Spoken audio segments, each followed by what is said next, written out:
item that's on the first part of this.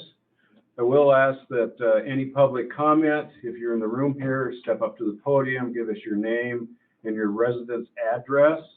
If you're on GoToMeeting, just hold your hand up or turn your camera on so we can see you. And also, we'll give you 3 minutes. There is not going to be any chat line tonight. And we'll go ahead and carry on. We'll start out with a roll call since we have action. Larson. Here. Crisselli. Here. Heaton. Here. Lyman. Here. Mahan. Here. Westwood. Here. Whistler. Here. It's nice to have everybody back in the room for a change. It's pretty nice. Good to see you all again. Up for action, we have resolution 3574, a resolution to approve resort tax revenue bond for the city pool. This is up for action. Move to approve the resort tax revenue bond for the city pool. Second. 2 seconds. Does that make it 4? I will start out with a little intro on this, and I think there's been some confusion on the word called bond counsel. And so just to let you know, bond counsel is a professional company that the city hires to properly and legally acquire a bond for the city.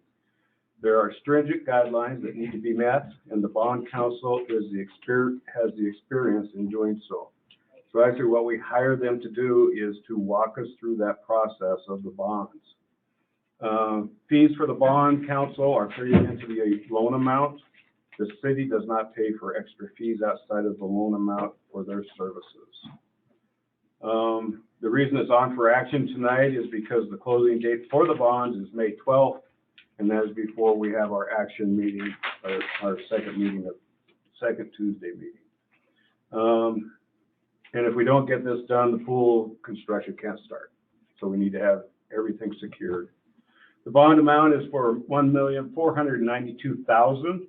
It's a 20-year term at 3% rate. Principal and interest payments annually would be $98,698.18. Payments are made solely from the resort tax fund. Interest rate is at 3%, which is about in the middle of what we have already. We have some at 2.5%. We have some at 4.5%. We always have that right to refinance later on if rates go down also.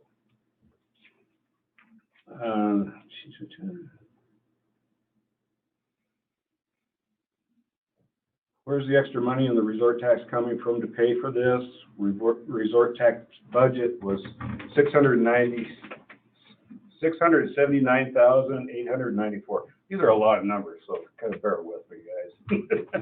Resort tax anticipated revenue for this next year is estimated at $900,000. The bonds that are already obligated out of that total, and this includes the pool, $348,698.18. So we are not using the whole resort tax. We've taken a small part of that. We also have funding from outside that totals $300,000, and that's from the pool committee doing their fundraising, and that's pledged to this first part. So I hope that clarifies things for you. I'll open it up for discussion. Teresa. So the description of the project, it reads as if it's phase 1 only. Is that accurate? That's correct. Okay. Dave. I was just going to add a little bit more coloring as to the resort tax. And part of the discussion last year, several here were involved, well, half were and half weren't with the discussions last year. But part of what was presented to the voters and passed last year was a restructuring of the resort tax. And so businesses were no longer getting 5% back. And my recollection is we were looking at right about $120,000 more that we were getting than what we were getting previously. And so that was anticipated to cover a large amount of this.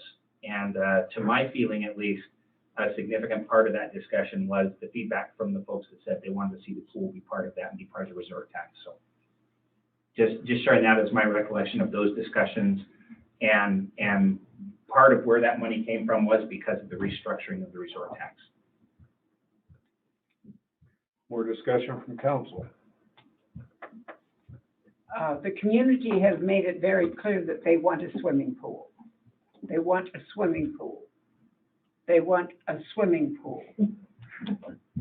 I can't be more clear about that. They want a swimming pool. I think there's no question about the fact that we want a swimming pool here, whatever it takes.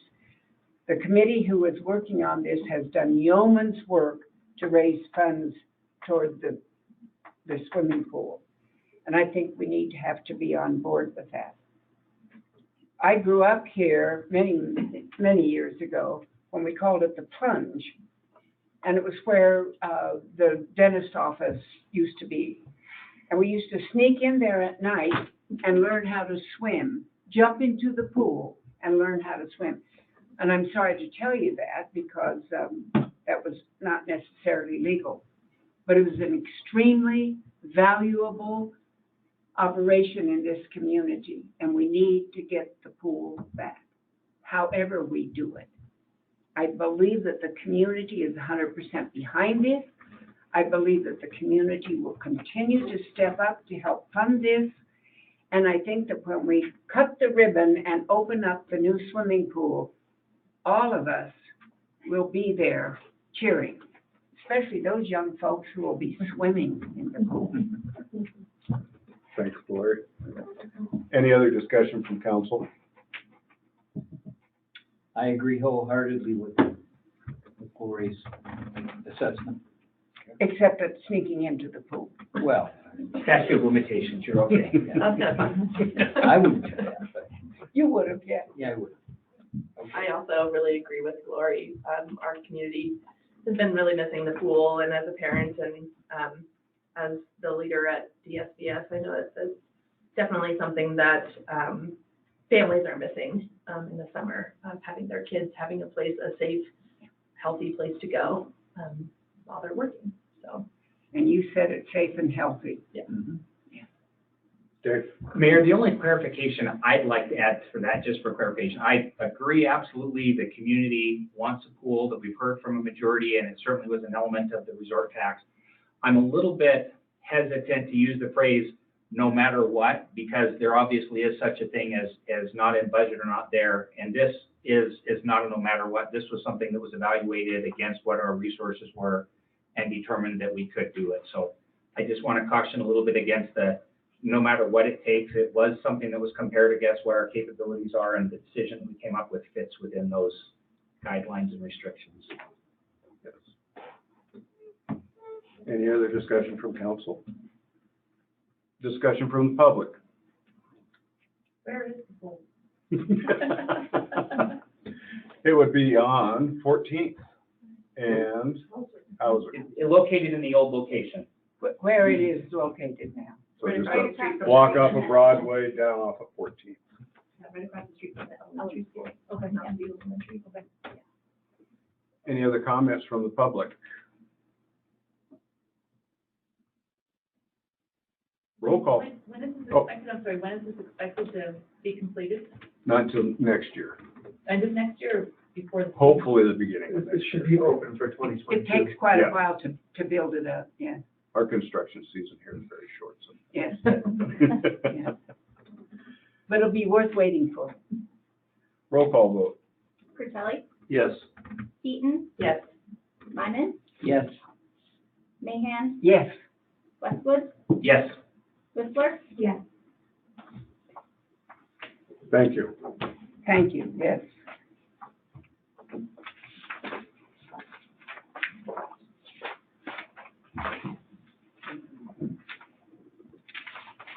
All right, move on to item number 2.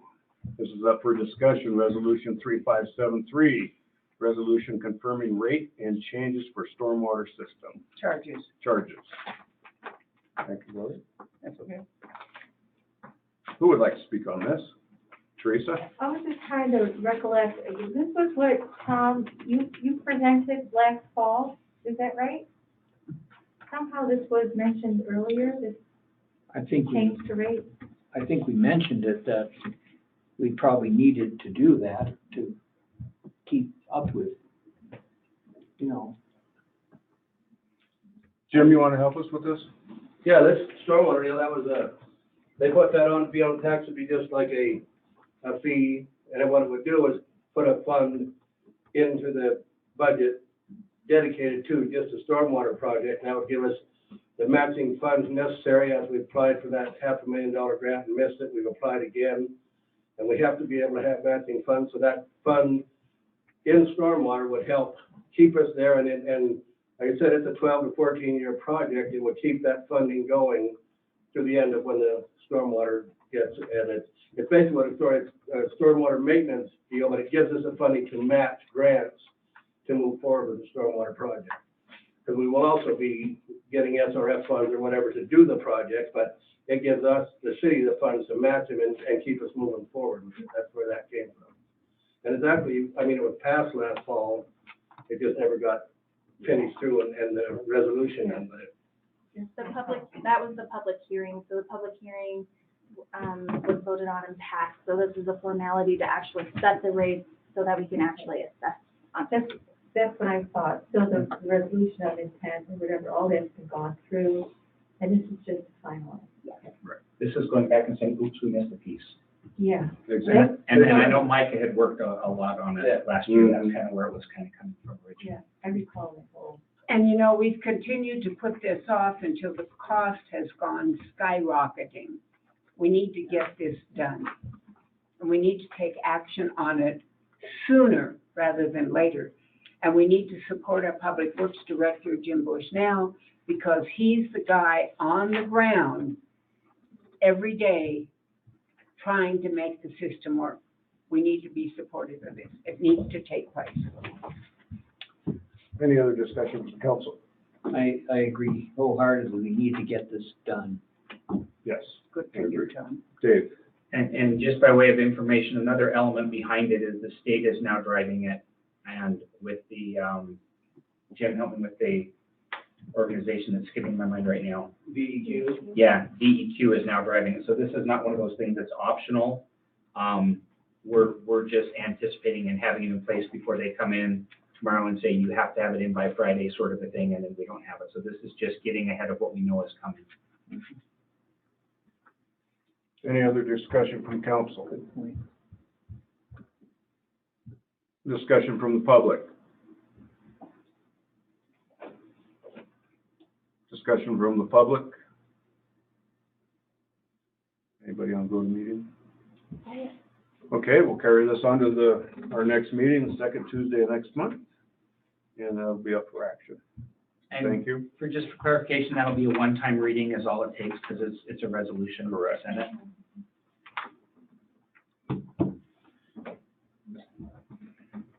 Move on to number 3, Resolution 3572, resolution adopting updated building-related codes. Up for discussion. We do this whenever the state adopts building codes. And of course, as you can see from this, we're adopting the 2018 National Energy Conservation Codes. It's a formality just to help our building department. It keeps our insurance rates lower. Yes, it does. Yes. We like that. It impacts our insurance rates in a positive way. Correct. Our home insurance. We just need to do it on a regular basis, standard procedure. Discussion from council. It pertains directly to the health, safety, and welfare of everyone in town, and it's certainly a worthwhile continuing adoption. Teresa. Well, I haven't had a chance to look at the new energy conservation code. So I'm just wondering, I know that we need to comply, but what impacts are there to building in general?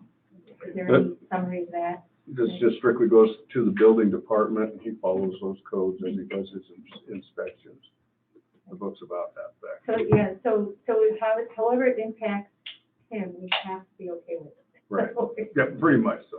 Right. You don't want to go into that book. Another one of those standard procedures things. Yeah. Any other discussion from council? Discussion from the public? discussion from the public? Okay, we'll carry that forward. Department head reports. This is something that worked out really good last time. Just getting a report from the council people that all the council has assigned a department head, and this just gives us an opportunity to share our information with the rest of the council on what's going on. And Pete, I'll start with you. I'm the legal liaison, and I've got three points tonight. First, city court. The city court continues to be accurate and expeditious in its work. The judge made me aware that the alternatives contract is up for renewal. He reviewed the proposal, which is clear and to the point, and he feels it is a fair agreement. After showing it to me, I agreed. I did suggest, and the judge and alternatives concurred, that a renegotiation timeframe be added to this current renewal. And that would allow ample time in the future for any changes submitted or requested by either party before the expiration date of any given contract term. The second point I want to make tonight is on the panel that the mayor has assembled to seek new legal counsel for the city. The mayor has assembled a 5-person panel, and it's to create the framework of the city's permanent legal representation. We first met on April 22nd. Again, today we met on the 27th.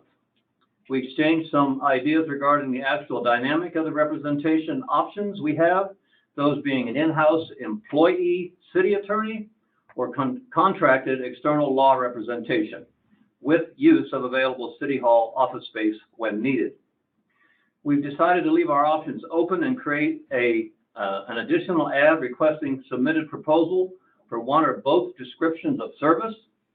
We discussed draft interview questions and the compensation levels required to attract the experience we need. It was a consensus that with the current exceptional interim representation we have by Ray Kuntz, the city can take the time needed to work through this project. It was also noted that Ray has expressed an interest in this long-term representation, and we welcome his interest along with any others. The current submission closing date was April 26th. Again, we met today, and today we discussed additional matters, and we all agreed to move forward to the next phase of the project. My third report is actually on the city representation now, and with the mayor's permission, I will defer to Ray. Sure. If I can get this mask off without sending my glasses across the room. After the last meeting, Ray just jumped right in. I think we were recording the next day. Yeah, there were 10 hearings that day, 32 the next Wednesday, and the city court's a busy place.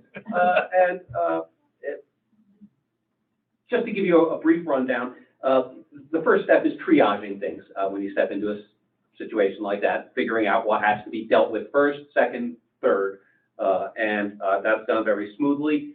Judge He Does It has been enormously helpful. He's gotten me right up to speed on what's called the full court computer system. That's the court's docket management system. That's how all the cases are organized and handled in the court itself.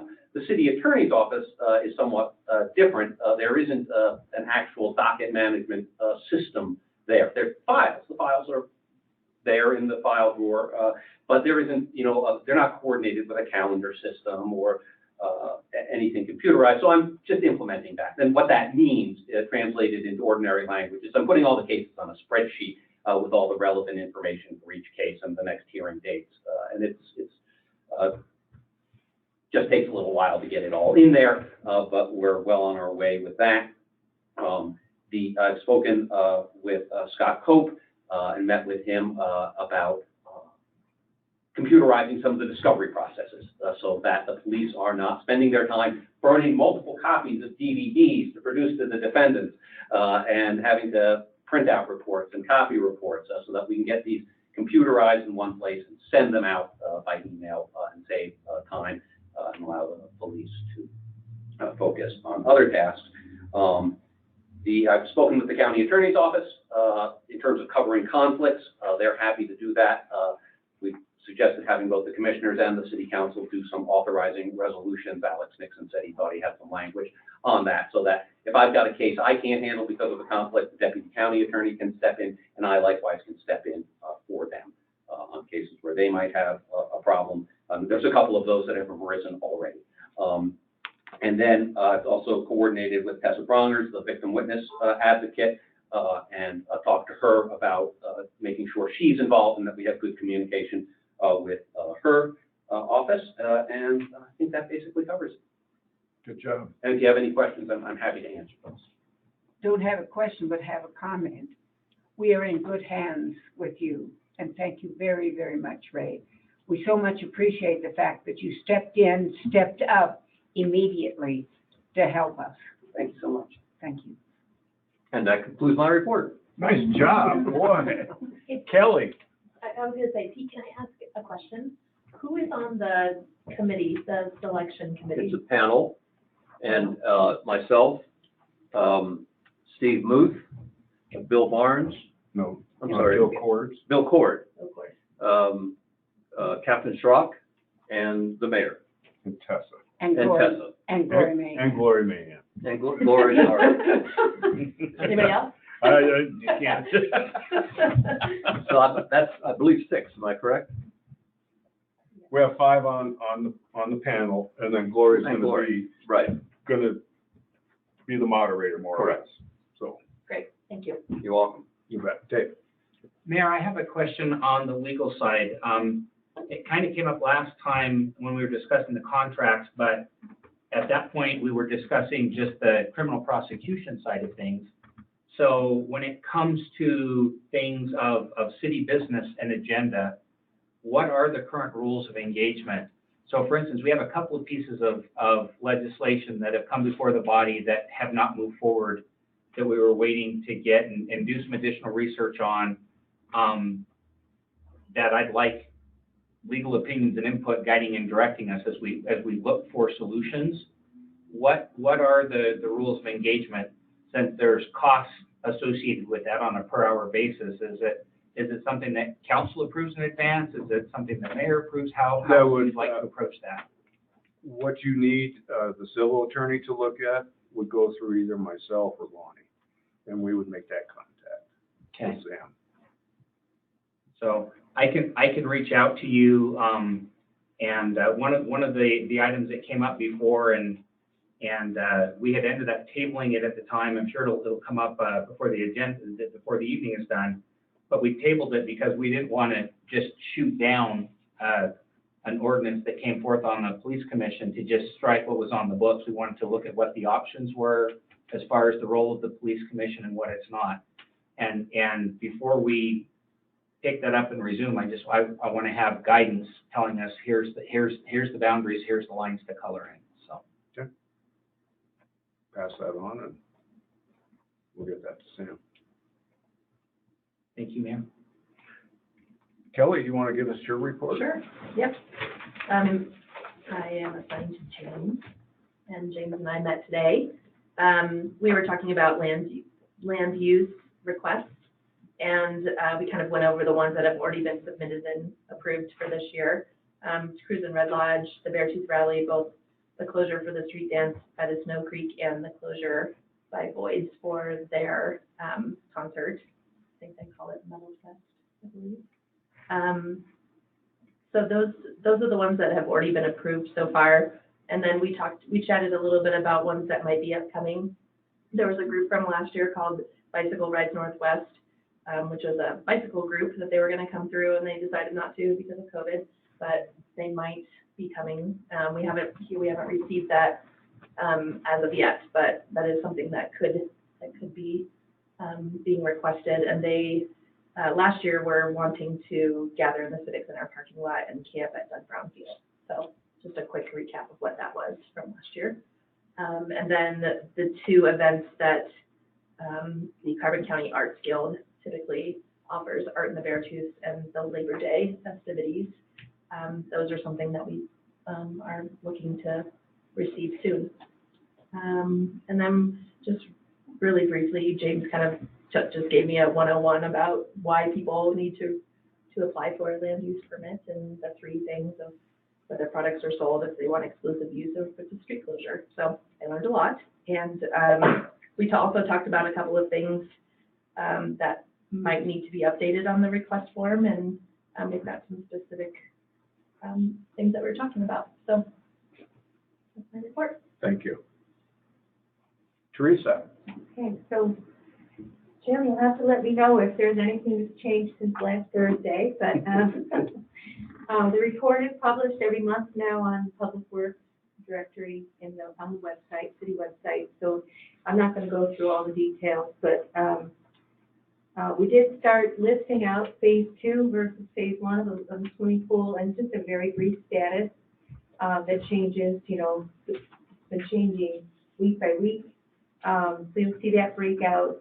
CIP listed projects are listed there, and we did go ahead and list add the Kainu water project as well as park that were not previously listed.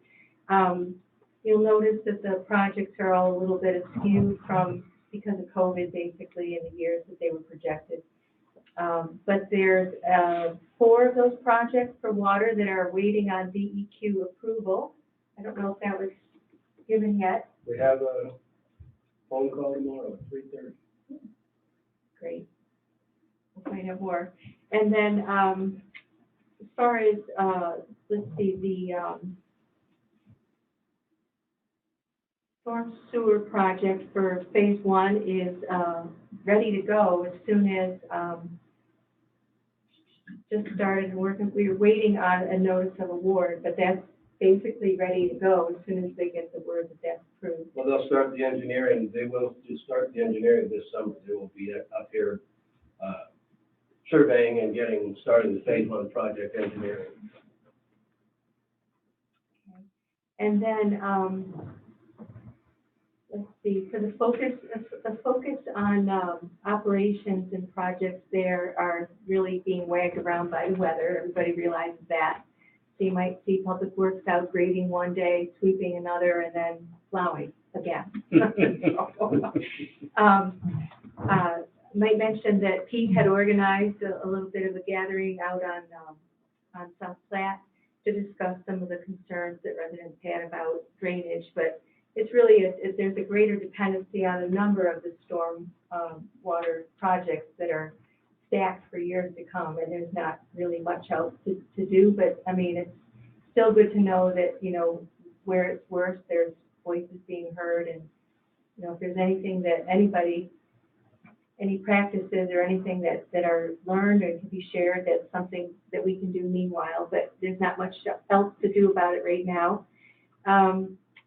We will, let's see, have our Public Works members, several of them attending what's it called, Jim, the Montana Rural Water Systems Conference later in the month in May. And the newest member of Public Works will get tested and receive one part of the certification that's needed. So that's some good progress there. And that's really all that I had that stood out. One other thing, the city, because of there are some potential issues around burning debris that the city has graciously collected. Public Works does collect after storms and such. But with winds and everything, it's not feasible to watch them, monitor them for weeks on end, so that we can ensure that there aren't any incidents. So the Public Works really wouldn't be able to support that moving forward. Because it was watched short term, but it's not reasonable to have somebody monitoring it all day, every day for weeks on end. So. Kind of dovetail into that. When is the spring cleanup? Maybe, let me look real quick. Pretty sure it's 22nd. 19th or whatever the 3rd. May 21st and 22nd. Okay. Thank you. Dave? I have a question on I understand the concerns with the debris pile, and particularly the high winds we had last time. I have a secondary concern that feels to me like it really needs to be a service that as a city we continue to provide. And some of the calls I've been called out on, as far as just like correspondence and stuff, have had to do with ad hoc tree piles that are just showing up in intersection X or alley Y. And I think it was a really, really good thing that the city has done to be able to, you know, we weren't providing the labor per se. We at one time had to go down, and I remember volunteering to go down and man that, just make sure people were only bringing burnable stuff. So I guess my comment or input would be, I understand that there's a challenge there that we have to figure out how to address, as far as how to make sure that we're not posing a fire danger. But I would think maybe working with the fire department or the fire team, they might welcome a training exercise to go out and knock down a large burning pile and dump a whole bunch of water on it, and how to check and make sure that there's something there. So I guess my input would be, I get that there's a challenge there, and maybe it's not easy, but I think it's an important service, and I think we'll feel it in the long run if we don't figure out how to address and provide that service going forward. Thank you. Okay, what our main concern there is, the only place we have to do it, it's just not residential right there, the subdivision right there, and just there, we don't have a real safe place to do that. And the amount that grew last year was just, and when it burned fine, it was down to just a smoldering ash, but the wind created a problem with that, just opened up the deal. We had it blown the other way, it might have, you know, went right into that subdivision. So it's just, we don't have a real safe place to do it. I mean, that's our major problem of deciding not to it, because, you know, we can't predict the weather. We didn't know, I never expected winds. I've never seen them like that my whole life here. But our problem is where we have that, it's just not a safe place to have a burn deal like that could get out of, and a little wind made the difference. And maybe it's a different location. I don't know. I just think it's a service that we need to provide. It's one of those basics. Sewer goes out, water comes in, trash goes away. And trash includes not just the stuff that comes out of the refrigerator, it includes debris and stuff that falls down. And if we end up having to contract that out, it's kind of an expensive approach. Well, I think we could utilize our cleanup day, because they're here for take whatever, and that would be the time, gather it up and deliver it then. And maybe we collect it and don't burn it, we just have them pick it up on cleanup day. I don't know. So Republic will take some yard waste. There are stipulations, they have to be cut into 3-foot chunks. And then bundled, no more than 35 pounds, same with grass clippings. So they will take that on the side, up to another, residential camp. And then we offer both spring and fall cleanup days. We could probably talk about the possibility of adding another can to cleanup day, another roll-off. Yeah. Okay, Dave, you want to give us your report? So the only department head assignment that I really have, that I work with, is also with James and as the designee on the planning board. And the update that I would offer there is the same as was last time, and that is the planning board continues to work through the zoning regulation updates. It's something that goes through periodically. I still think that there are probably many, many moons before that is done and ready to go. When it is done, it will come as an action item for council, as an ordinance to pass that and adopt those as the new zoning regulations. But that's a very far future-looking action. It's not anytime in the immediate near future. Okay, thank you. Tom? I don't have much to report tonight because both Chief Wells and myself were unavailable. I do have a list of concerns that I want to go over with you this week, as soon as we can get some time.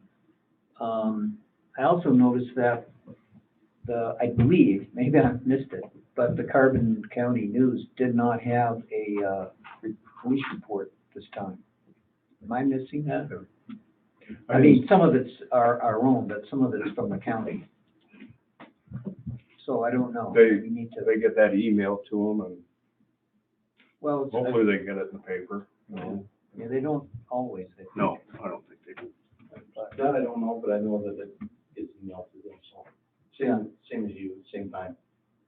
yeah, so I don't think it was in the last one, so I wanted to find out if there's anything to ask you and see if there's anything on the horizon that we need to be concerned about. For example, security at the upcoming rallies, et cetera, that sort of thing. So hopefully we can get together soon. Yesterday is my first day back after 3 weeks off, so absolutely. Okay, great. Congratulations, good on you. Lori, Well, we're working on finalizing the budget. It's coming along nicely. We do have a slight glitch because of the legal requirements that we have to hire somebody, but we're going to work that out. There's nothing we can't work out when we all pull together and do it. So, but I would like to say, on a positive side, we are going to have a rodeo and parades this year, all 3 days. It will kick off the summer festivities. My theme, and I'm saying mine, I'm wearing my rodeo parade hat right now. My theme this year is back in the saddle again, which is perfect since I had to cancel last year. So now we're back in the saddle again. And the gentleman who's going to be the Grand Marshal was a bronc rider back in the 70s and won the buckle up at the rodeo grounds here in Red Lodge. And he is willing to be the Grand Marshal. He can still ride a horse, even though he's in his 80s. We're going to have a wonderful celebration. It kicks off the summer. After the rodeo and parades, then there is the rally. Then there is the old car show. I don't think that's the right name for it. but Cruise and Red Lodge. It's what everybody thinks of it as, the old car show. And then it's just going to go on from there. The police department will be extremely busy making sure that everybody is safe and well cared for, and that's extremely important to us. But it's going to be a wonderful summer. Oh, we've got a book signing on the Saturday before the 4th of July weekend, where there's going to be a fella who wrote a book about the Homewood cattle drives back in the 70s. And for any of you who don't know what a cattle drive is, when you've got a herd of cattle and you have to move them from one location to another, that's called a cattle drive. And so this cattle drive came from the Luther area all the way past Red Lodge and into Franny, Wyoming. Took several days, quite a few days. Wow. And it's absolutely an incredibly wonderful book. I would encourage any of you to show up at the museum, the Historical Society Museum, to see this book and to watch the people who are still alive that remember this sign their names on this book. So it's going to be a wonderful summer, wonderful things we're going to have, and I'm praying to Mother Nature that she'll keep the weather really good for all of us. That is to say, no hail, no big wind and rainstorms, which we have had, as we all know. So it's going to be a wonderful summer. It'll be a very busy place for us, and I would wish all of you to be here. And you young folks, remember, on the first day of the parades, that's the kids' day. And you can come out. It's on a Friday this year, and you can dress in any way you want to and participate. And who knows, you might win a prize. And I might have you, young ladies, stand up at the microphone downtown and recite all of the county names. I think you're probably the only person I've ever known, or anybody else here has ever known, who can recite all those names. So I just might ask you, through your mom, of course, to maybe stand up there at the microphone on the flatbed trailer in front of Pride Park and recite all of those county names. You think you'd be willing to do that? Yes, I would be. Wonderful.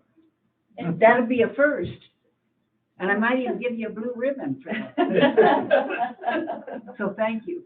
And thanks to your family for participating in this. It's going to be a wonderful summer for all of us. We've got so many great folks here participating and doing good things. So make sure everybody comes out.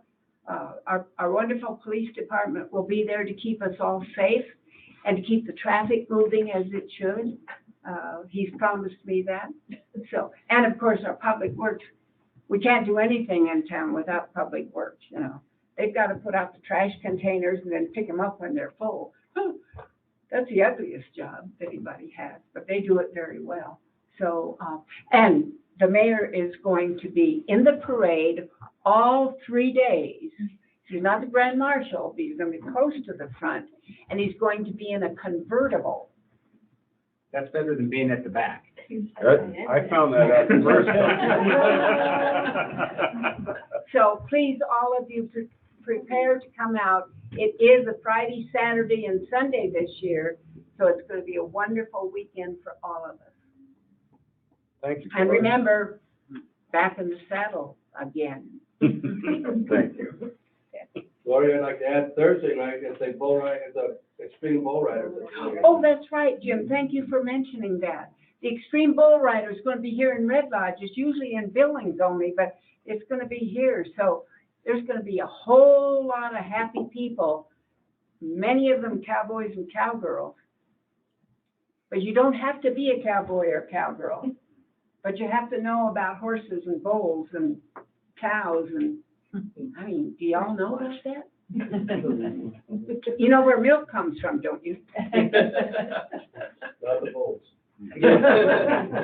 Chocolate milk comes from the bulls. Thank you, Gloria. You bet. I do, since we have all council here, Parks Board is looking for a council representative. Pete's been really busy on the jail and, not in jail, but he's on that. Day's not over. So, they are looking for a council person to be on Parks. Think about it. I know everybody's loaded up pretty heavy on that. Let's move on to the next item, discussion on the remote voting and early posting of agendas. Tom, you want to fill us in on the remote voting? Well, according to the city charter, and I think since Ray's here, maybe he could speak to this as well, because I think this is a very important thing, particularly now. The charter was written, I'm not sure when it was passed, I think somewhere here it says that, but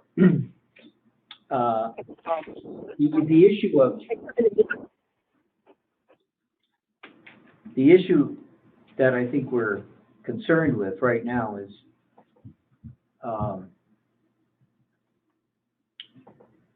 the council, section 2.07 council procedures. The council shall, by resolution, adopt its own rules of procedure.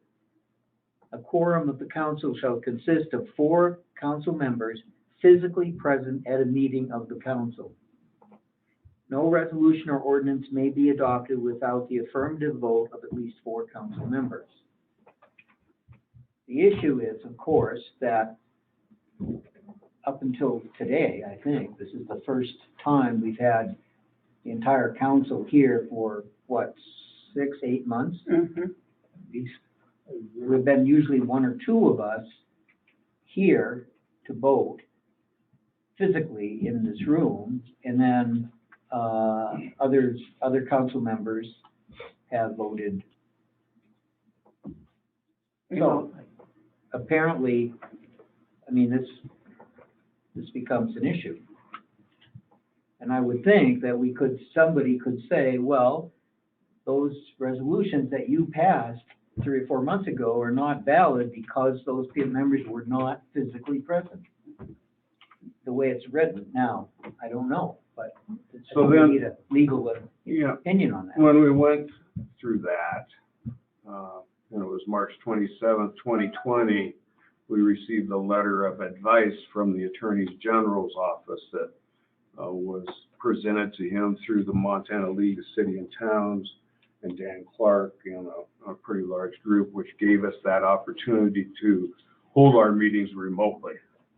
But I guess, you're our prosecutor, and I had just time to talk to the League of City and Towns today and not get any contact with our civil attorney. But I think we need to turn it over to him and get that determination on where we are. The letter of advice, that gave us the opportunity to hold meetings remotely. And how's that set according to our charter? Right. Dan Clark said yesterday that this needs to be addressed and either changed or else we need to make sure everybody's physically here. Right. So. I agree with that. Dave? And even, Mayor, may I say, the term remotely to most of us means a far distance. That's remote. It's not just outside of the council chamber. So we need to make that clear, because remote, and you know, Ray, better than I, the term remote means at a distance. Isn't that correct? I think that's absolutely correct. And obviously, you're then left with the question. Yeah, I'm just asking. What distance? But, Yeah. if you're walking, half a mile could be pretty remote. Yeah, If you're- and so when you say remote, that means at a distance. We didn't say just not in the council chamber, to make it very clear what the intention is. So we need to clarify that. If a person, because of some physical disability or a pandemic or whatever, cannot be in the council chamber, but could be down the next block or in their home here in the city of Red Lodge, perhaps that's acceptable. But we do need to make that clear. When that was written, we didn't have a clue about pandemics. Well, some of us did, grew up some time ago. Yeah. But we need to make that clear. In our rules of procedure, it talks about, on section 5, it talks about member may vote remotely by the city, but has to be present in the city limits. And it needs to say that. So We need to change that wording, I think. That's, all right, well, that's when we need to discuss, Yeah. because in today's world, we could have people, I don't know, I can't remember if we've had anybody who was, say, in the hospital in Billings or for extended period of time outside for whatever reason, but was still compassed to vote and have access to all of the information. But I think that needs to be clarified really well, and we need to take into account the fact that, okay, it looks like we're kind of getting through the COVID thing, but who knows what down the road. So we need to clarify that. Thank you, Mayor. So the mayor yielded to me a couple of minutes ago. So I agree with Tom's reading of the charter, and the charter is passed by the voters, and the only changes that can be made to the charter is by the voters. And if we want to revisit it to say people can be remote, that's certainly a discussion we can have, and with legal input and advice, I'm open to having that conversation to say, hey, do we want to have people be able to attend remotely? As to the last year, right at the beginning of this year when we reviewed our rules of procedure, one of the questions I raised at that time is, do we need to update or modify our rules of procedure to account for the fact that we are currently meeting remotely? Or was that covered by the executive order and the direction we got? At that point in time, the feedback we got from legal counsel was it was covered and addressed by the mandate that had already come down, and we did not need to do anything in our rules of procedure. Interestingly enough, when our rules of procedure came, it included the statement that the mayor just said, that said people can be remote, but they must be anchored here in Red Lodge. See, she didn't use the word anchored, but anchored is the legal term that I'm familiar with. It basically says remote means maybe you're on Zoom or GoToMeeting, but you're still here within Red Lodge. And there was enough other things going on that I didn't take an issue with it, because to me it was in spirit of what our charter says. That was there, but it still went back to the, and so to me, our charter says you must be physically here and present, and I do agree with that, but the ruling and advice we had at that point is due to the pandemic, the letter we had from the AG and the governor's directive, we were covered, and had that last minute insert not been added, I wouldn't have had any issue whatsoever with having you vote, and I'd have valued your input. And to me, I thought, how frustrating to be sitting on your hands and not be able to do something. But that was what had just been, and I saw at the time, I thought, well, that's something new, and we as a council all approved it, even though it was something that was kind of slipped in there. But there were also 2 or 3 things that didn't align with what we vote, whether it was some editing errors that I know you had identified some, and I want to think Jamie had identified some things where it didn't quite match up. And we may still even need to revisit our rules of procedure and say what things are there or not there. And at that point, we can say, for the time being, do we want to leave that or do we want to get rid of it? But I think if we want to change away from physical beyond the scope of the pandemic and the emergency procedures there, I think the only way we can do it, and this is just my opinion, and I'm not an attorney, I don't even pretend to be one, but I think the only way we can do it is to actually have the voters change those rules. And I think it's a worthwhile conversation, but I don't think we get to change, we as a council don't get to change the charter that was put in place by voters. Right. But I do think that the terminology that we use needs to be specific and well understood by the general public. And the term remote, if you look it up, means at a great distance.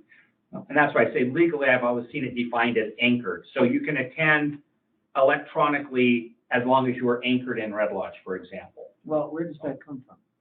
I don't agree with that at all. Where does which come from? That you're anchored, you're remote, but you're anchored in Red Lodge. What does that mean? difference Is does your that make? computer in Red Lodge? Yeah, or if you're in Billings. Well, or whatever. Yeah, ours, yeah, it's not a Montana code. To us, it's there by virtue of the paragraph that was inserted before it came to us as a council to vote on it. That's where it came from, was that paragraph that the mayor read.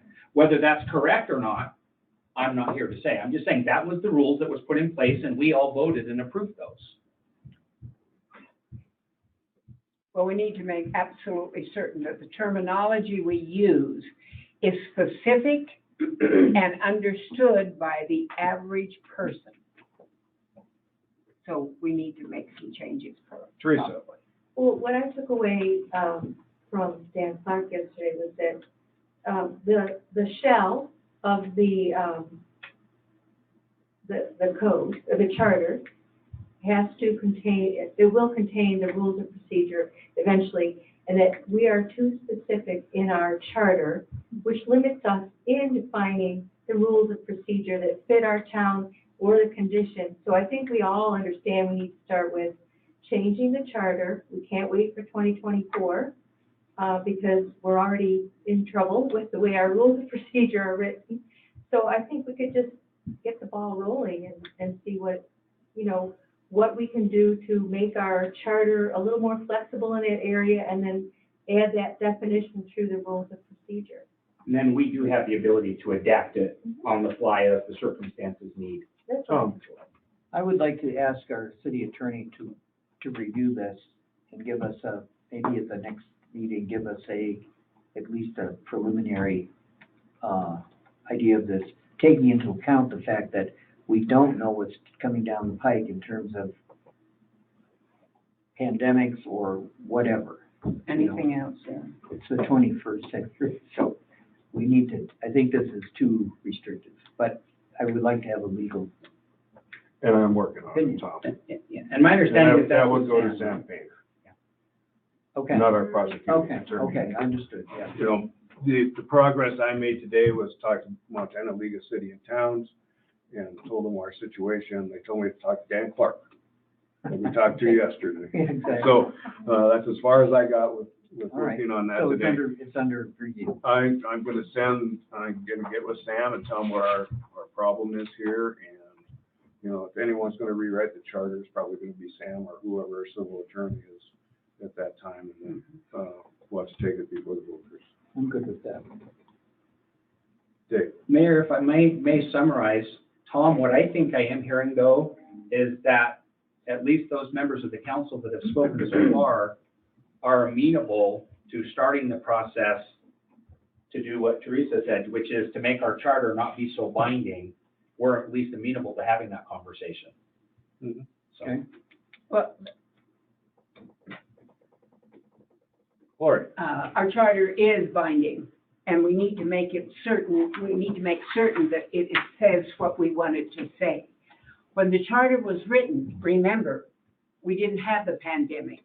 We didn't have a lot of things.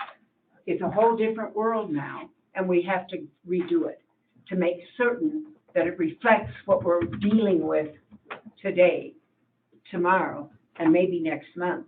But we cannot presume that we will know what we might be dealing with next year. Everything changes, so we have to be able to address those issues and make certain that we're doing the right thing for the public, for the people who have elected us and are expecting us to know what we're doing. I think if we're going to take on a project as lengthy as changing our charter, we might want to consider reviewing other areas where it needs to be changed, so that we're not having the same situation. Yeah. If we have to put that to a vote, that's a Herculean effort, and it's quite a lot to ask of the public to study what we're asking them to agree to. So even though this one particular situation is acute, I think in the long run, there may be other areas of our charter that need to be looked at and brought to date. And I absolutely agree with you, Pete. If we're going to change the charter in any way, let's look at every area of the charter and change it just once in everything. 2 years from now or 3 years from now, we may have to change it again. James, you've got, Yeah, I was just gonna say, it will have to be updated again in 2024 regardless. okay, yeah. You're not suggesting we wait till 2024, are you? Unless legal says we're okay because of the pandemic, then. I think that's the first question we need to have Sam, look at, is the letter of advice, is that trumping everything? and my understanding is that what we have to do every 10 years is we have to validate and give to the voters the opportunity to change the form of government. It doesn't preclude us from doing it sooner than that. What I don't know is if we do it sooner than that, does that reset the counter? And so now that's a new 10-year timer, or do we still have to revisit it 2 years later, even if we've already done it? I would propose in line with Pete's comment that yes, I think we ought to only have one ballot 1 year that addresses it. But I would say rather than lumping it all together and either say, yes, you're good with these changes or not, we probably ought to have a couple of different, you're okay with changing, for instance, this no longer dictates they must be physically present in Red Lodge and council chambers, yes or no, and then whatever the other things are so that we can get the input. We've got to provide them a mechanism to say, yep, I'm okay with that, nope, not so much that. So we probably need to get together with Dan Clark and see if we need to advertise it the same way we do the every 10 years. Mm-hmm. If we take it to the voters and say, this is what we're planning to do, can we form the committee? Correct. I think that's a process we would have to go through. It's not like we're gonna draw something up.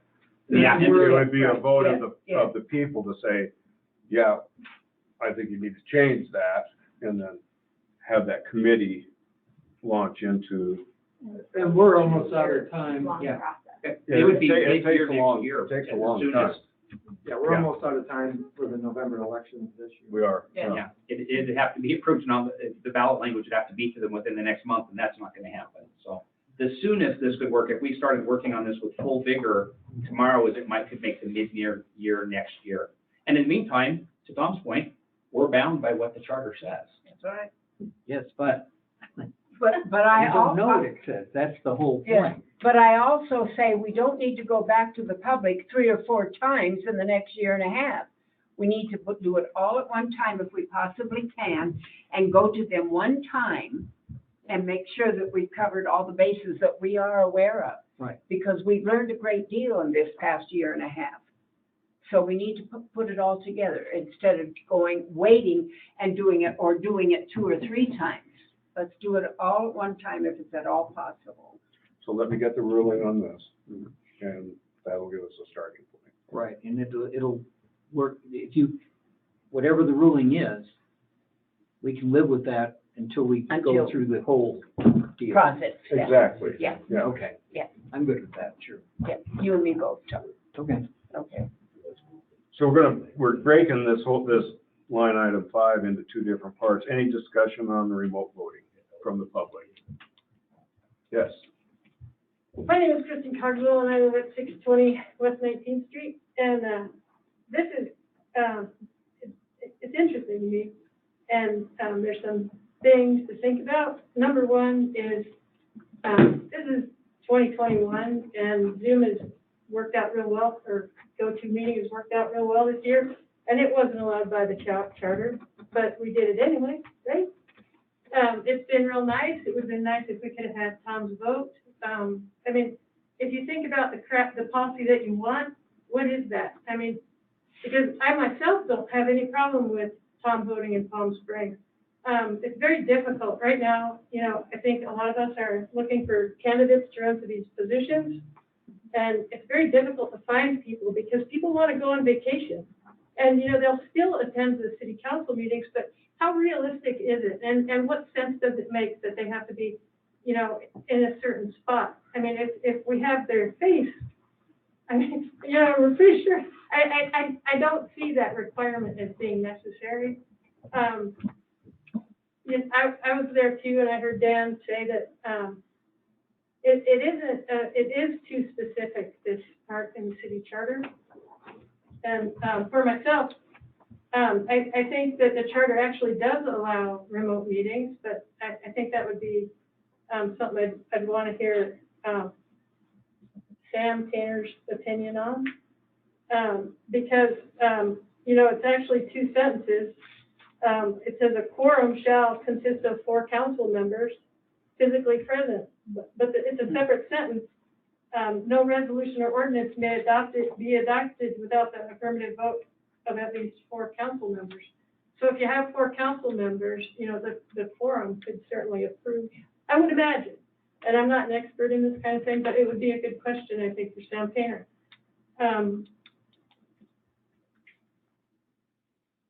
It's also kind of interesting, it is contemplated and mentioned by Montana statutes. It's included in their, in section 23202, that it's included in their language about quorums and participation, electronic participation. And so, you know, I think that the council should get with the 21st century, and I think that we should allow that and welcome more citizens of Red Lodge to serve on the council. Thank you, Chris. Any other discussion from the public? Turn on your side. Let's move to the other part of this, earlier posting of agendas. Discussion, council. Board. It's very difficult to post the agenda too early because things change. Things change rapidly. And people are used to putting something on the agenda at the week that we have the meeting, unfortunately. If we change the deadline for the agenda, we're going to have to justify that very clearly to the public, that they have to bring it to City Hall well ahead of time. And that might be difficult. We have to take a hard look at what makes it difficult for the public as opposed to easier for us, and I don't think it makes it easier for us. I don't know of many times when posting the agenda the week of the meeting has been a problem for anybody. Maybe some people would like to have it posted earlier so they can object to something, as opposed to just adding something to the agenda or clarifying something. I think if we're asking the general public to give us their input for the agenda well ahead of time, that's not a fair thing to do to them. That's just my opinion. Thank you. And having done this for 25 years or so, the public does not respond rapidly. They know the meeting is on Tuesday, and they want to tell us on Monday what they want. And I see Danae is nodding her head, and she's here in the office and gets the phone calls. Lori makes a good point, but I have also had a lot of feedback that we need a longer period of time between the time the agenda is posted and the actual meeting. And there are various reasons for that. It's not just that they want to complain. You know, I'm sure there are some of that, but I think we could work out a way that we could have the main parts of the agenda posted as early as possible. I mean, we know at least 2 weeks ahead of time what some of these things are going to be. Correct. But leave it, okay, at the last minute, the mayor gets something and says, we've got to have this on the agenda. So what? So be flexible. Yeah, exactly. And I'm not opposed to that. I'm only saying, Tom, that I don't think that we need to tell the general public that they have to have their agenda item well ahead of time. Oh, That's my point. well, If our meeting is on a Tuesday, we shouldn't tell I don't think we should tell the public that they have to have their agenda item to us a week ahead. And actually, the agenda item should be coming from the council person. A good example of this is, the last resolution we just voted on tonight. I can put that on a piece of paper, but I'm not gonna have that supporting document until Wednesday or Thursday before that, right. when we normally post. So, if they're looking to have those documents, which is a, 30-page document or whatever, it probably isn't gonna be there until it's posted on Friday. And that's the way they all come in. Whenever we have anything large from the engineering firms and those. Sure, and this is what we're talking about, being flexible. If there are a few things, like what you just described, you won't have the documents until the day of the meeting. But there's other things which are on the agenda for 2 weeks. Everybody knows 2 weeks. Oh, yeah, there's nothing wrong with putting it here sooner. Right. It's just that the deadline, I don't know that we should ask the general public to give it to us too soon when they may not have all the documentation. Right. Our meetings are on Tuesday, and if it's here ahead of that, then, that's my only point. Yeah. Pete? I think there's a valid point to having it earlier, as well as it is the way it is now. I think if we were to make it earlier, we would get the equal amount of concern and comments that things didn't get on. At this time, we have two weekend days and 2 business days to review what's on the agenda. And I think that's more than adequate. To try to do it part and parcel is going to be ambiguous to the public, and we won't know, or the average individual resident won't know what's on the early agenda, what can be on the later agenda, and I think that's just making the waters more murky. And I believe that having the 2 business days and 2 weekend days, in my opinion, is more than adequate, and it gets things on there that need to be on there. James? Yeah, I think from staff perspective, it'd be very difficult to know if we can get something on an agenda or not with an early agenda, because, for example, tonight it's city council, tomorrow I have planning board. Thursday I have 4 meetings scheduled already, and then after a bunch of meetings, take part of Friday off, and then by early next week, if I have anything for the council, I have to start getting it ready by then to have it ready by Friday, and oftentimes it needs to get routed with counselors or different staff, and that can take a while. And I think, kind of echoing what Pete said, it becomes very unpredictable of what's going to get on the agenda, because from a staff perspective, if we need to know by Tuesday or Wednesday and we don't have our language done, you know, I wouldn't want to put it on. And now we're going to start delaying more resolutions and more action items because we're not convinced we'll have it ready to go in time. Danae, give us your perspective. I would say the same thing. How does one person know that this working agenda is the one that they should use versus the final agenda that we're gonna put out before council? How are we gonna keep track of this? How are we gonna get out to the public? Am I gonna be posting it numerous times throughout the week as we're working on it? And yeah, exactly what James said. We have public coming in, use of city-owned land, things like that, that don't come in until Friday. And we even have people coming in, like Lori said, the Monday before council, wanting on the agenda. And I mean, at that point, it's too late, but I mean, it would make it difficult for the public on some items, and then it is difficult for staff to have things ready that, you know, by that time. Right. Teresa? Well, knowing that we have to have, council would have to have a resolution in by Thursday noon in order to make it out on Friday package. And now that we have, you know, attorney that's remote, there could be more time that needs to be built into just preparing resolutions for the meeting that we know we need to take action on. So I would be concerned about moving that date up as well. I think our best bet is to keep it where it is. Dave? So from my perspective, first off, there's a statutory requirement, which is fairly minimal. It's 2 days that we have to have it posted out for everybody, and that's what's driven it.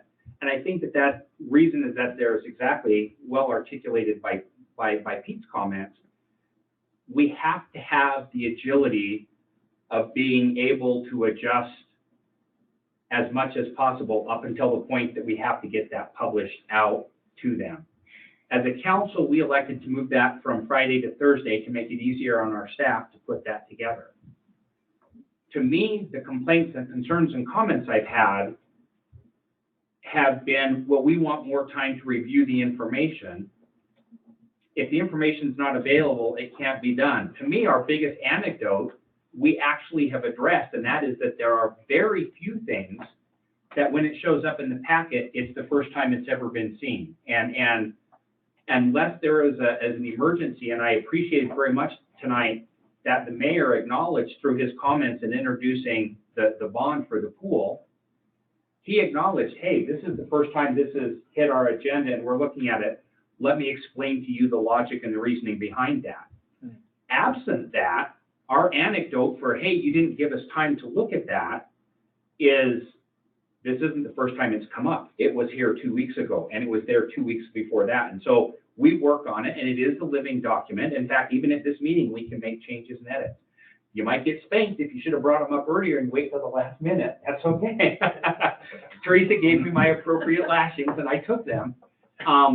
But I think our anecdote for the public not hearing about it in time is the number of things that the first time you've ever heard on it is that Friday when that agenda is published and the action is on Tuesday is going to be a small minority. It's not the majority of things. And so I think we already do. Hey, if you want to know what's coming up at council meeting next week, look at the agenda today. We talked about 3 or 4 things that are going to be on the agenda next time. So we try to advance it. That to me is how we address that.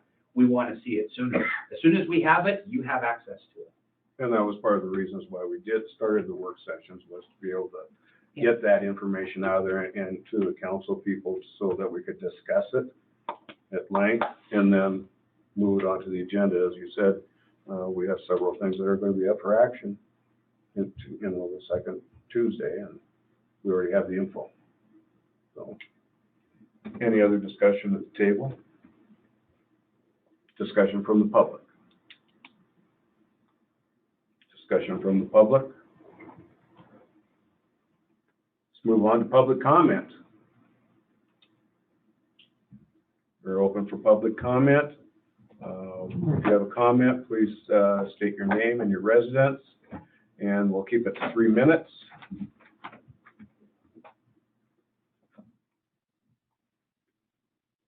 Public comments.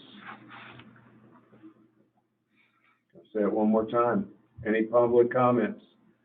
Mayor, I do see that there's somebody who's taken themselves off mute, caller 3, but if you've taken yourself off mute and you are talking, we are not yet hearing you. They're done. Okay, Okay, we'll call it a meeting. Thank So you. moved. Thank you, everybody. Thank you. Thank you. and thank you, family.